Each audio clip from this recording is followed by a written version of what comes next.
What up, YouTube? This is my first video from the UK. I've been here a little over a month now, and I wanted to make a video about just how life is mysterious and it can be scary that life is mysterious and that we really deep down don't know what's going on. And everyone and their mother on YouTube and other places is going to tell you they know what's going on, and they have the 5-step system to help you just, you know what I'm saying? But they don't, and people can help you, and you could try different things, and you could try in different actions, belief systems, whatever you want. But at the end of the day, it's a mystery. So now that's not to say, well, who knows what's going to happen anyway. My grandma smoked till she was 95, and she didn't even die until then. So YOLO.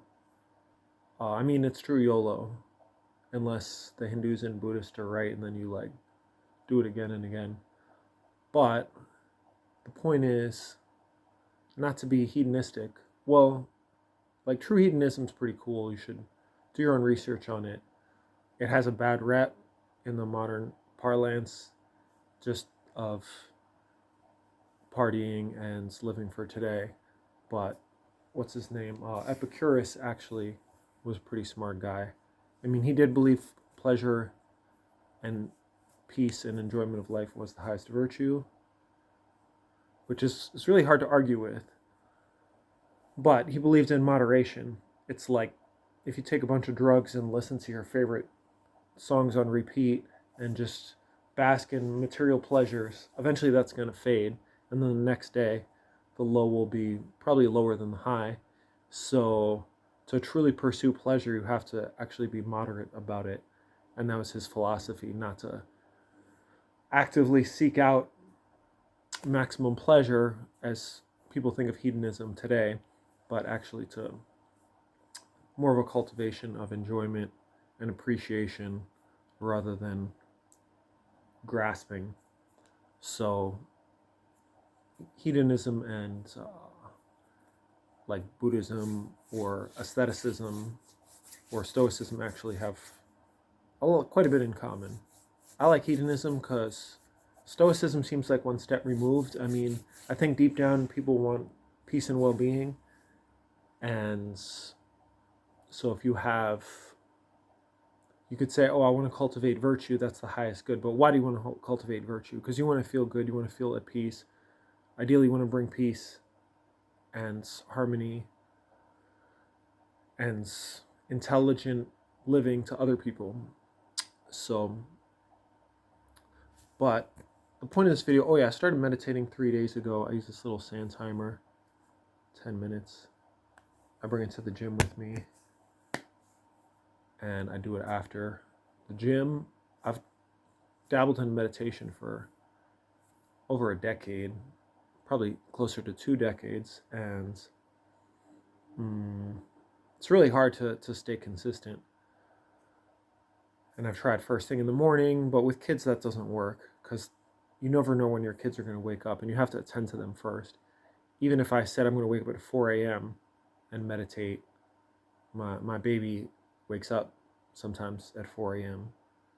And so I do it after the gym because I'm already in a good mood. I'm caffeinated, I've worked out, and yeah, I actually do it in a fairly crowded area. There's 3 levels to the gym. On the bottom level, there's a kids play area with kind of like at the McDonald's, at McDonald's is in the United States.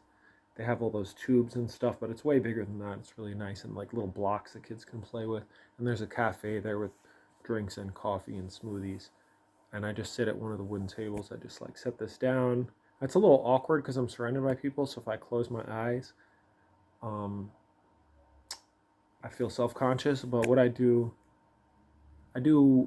eyes open and eyes closed, and I just don't take it too serious. I mean, I do take it quite seriously, but I don't. What I mean to say is I'm not that dogmatic about it. So I'll have my eyes closed, I'll have my eyes open, I'll try to focus internally and externally at the same time, because there's music, there's conversations, there's like screaming children running around playing.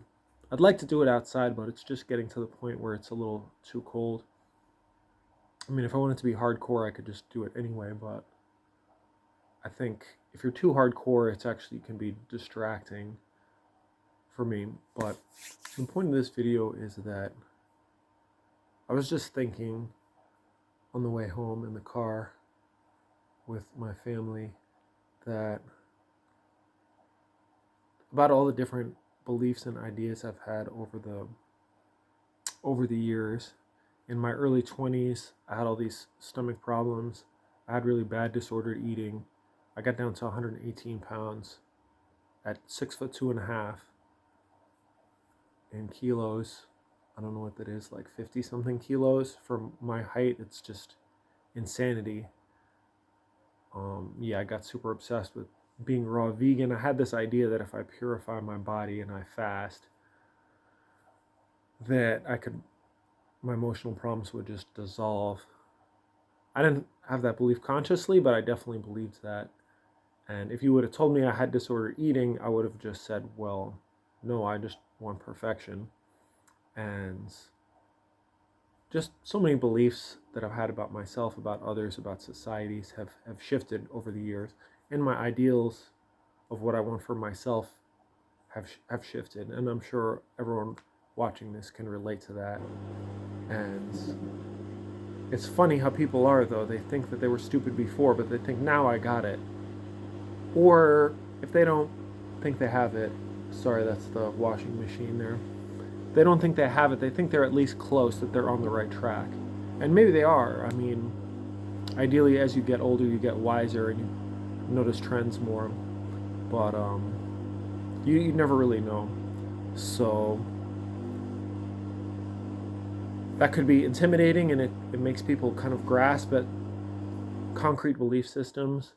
Like, I just want someone, on YouTube, in a book, a family member, like a vision from God, like, just tell me what to do. Just tell me, like, how it is. I just want to know how it is so I know how to act.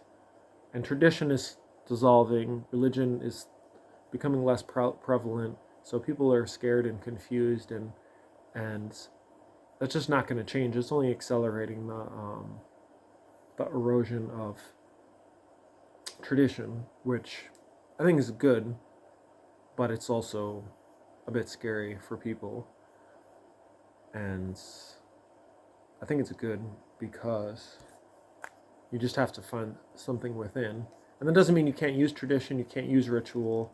I think it's important to try different things and make them your own. But it's an amazing time. I mean, like Bruce Lee said, what did he say? Keep what's useful, discard what's not, and add what's uniquely your own. And that's what we have an opportunity to do in our modern age. We can dabble in a million different things. But meditation, I mean, I talk like I'm some kind of expert when I've been doing 10 minutes a day for 3 days in a row. And before that, I was just hopeless at consistency. But I'm talking to myself as much as anybody. But I think it's important to have quiet time to not consume, to not act, to just kind of let things marinate in your brain. And it's been good so far. I've been always, when I used to meditate, I would just get so judgmental and angry about my breath. I feel like I couldn't get breath deep into my chest. Oh man, when I would take yoga classes and they would like tell us to breathe, I would just get so mad because I just couldn't. Even right now, like, I have this blockage in my solar plexus, and it's a really, I don't know, when I get a deep breath in, it just feels so amazing. It's like one of the great pleasures of life to actually be able to breathe deep.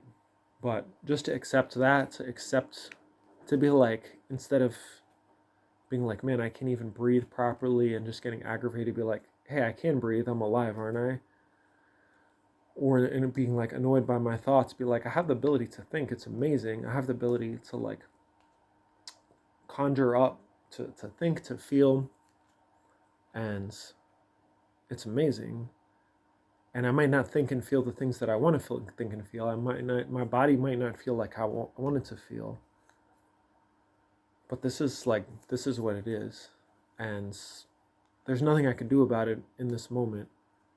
Everything takes time, and if you're gentle with yourself, you can make progress. Gentle and tough on yourself at the same time. I don't think there's a dichotomy at all. I think they're the same. To be soft on yourself is to kind of be weak with yourself, and you don't make progress that way. But to just beat yourself up when you don't even know what the hell you're doing, when you don't even know the correct path, is kind of stupid too. So anyway, I'm running out of space in 5 seconds, so I better stop. But it's just where I'm at right now. I hope it was useful to you.